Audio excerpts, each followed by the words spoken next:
Hello everyone, welcome back to the Know Your Dough Show, your favorite FDIC inspired finance show. Today we're going to be talking about credit cards, everyone's favorite piece of plastic in the world. After watching this video, you'll be able to identify how credit cards differ from debit cards, different types of credit cards, compute the debt-to-limit ratio, and understand credit card terms and conditions. So first off, we have to figure out what the difference between a credit card and a debit card is, because most of you probably have at least seen someone use a debit card or probably have one. A debit card is a form of card where you swipe it and it directly withdraws from your checking account in your bank. So it's money that you already have in your bank. For example, if I get a direct deposit check from my work, it goes directly to my checking account and I can use my debit card to pay for things like a credit card would, except it's taking it directly from my bank. A credit card, you're basically living off credit, an idea that we worked on in a previous episode. Essentially what this means is you're temporarily going into debt, promising to repay that credit back for ease of payment.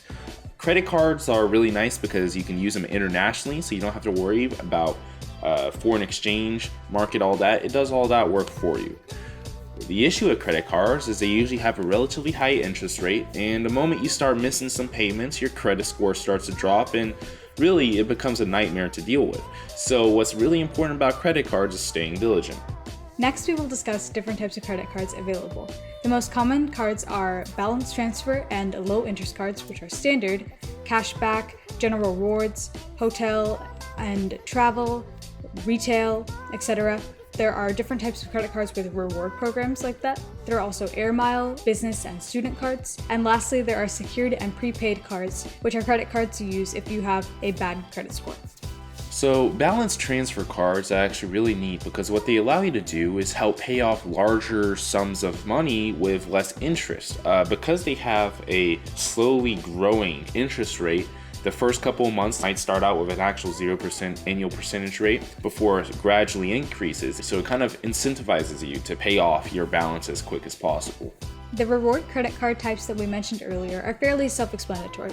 By using this card, customers earn points for every dollar spent on the card, which act as an incentive to using that credit card, which can be redeemed for things later depending on the card that you use, such as hotel, retail, gas rewards, etc.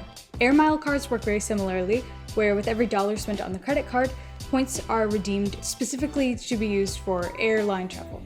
So now the question arises, what if I'm young? I don't have much credit to begin with. I don't have much experience building my credit.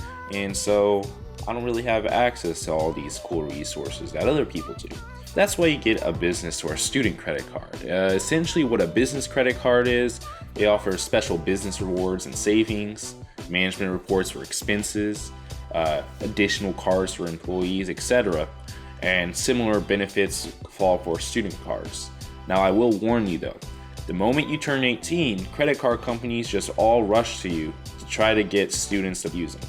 The reason why credit card companies try to target younger people is because younger people are more likely to have to overpay because of higher interest rates. They're more likely to miss their payments, so pay higher interest rates, and they end up being more profitable for credit cards.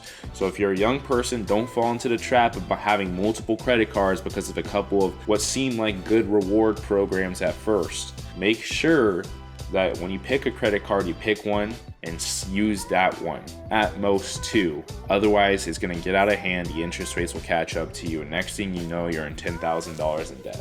Lastly, secured and prepaid debit cards are designed for individuals trying to repair bad credit scores.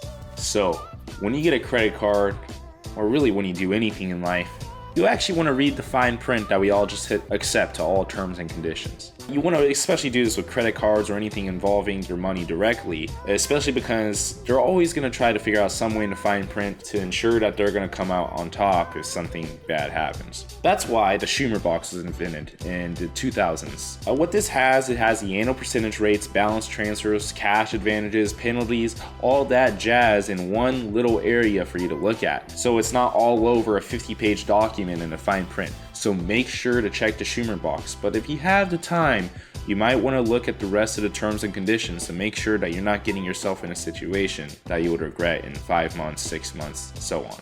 So the final concept we're going to have to talk about is the debt to credit ratio. This can also be called the credit utilization ratio or the balance to limit ratio. And it basically says the amount of debt you have compared to the amount of credit you have available. The ratio actually determines around 30% of your credit score, so it's a pretty solid way to actually directly impact the outcome of your credit score. For example, if you have 2 credit cards and your total balance is $650 and your total limit is $3,500, to calculate your debt to credit ratio, you would take $650 over $3,500, which would equal roughly 0.171 or 17.1%. A good debt to credit ratio is less than 15%. 15 to 20% is okay, and greater than 20% isn't that good. We hope you have a good understanding of how credit cards differ from debit cards, key terms and conditions of credit cards, different types of credit cards, and lastly, how to compute the debt to credit ratio. I want to thank y'all so much for coming here to join us today again. We hope you like, comment, and subscribe. Please make sure to interact with us. We're always looking for that. This has been Landon. And Ava. And we're here to make sure that you know your dough.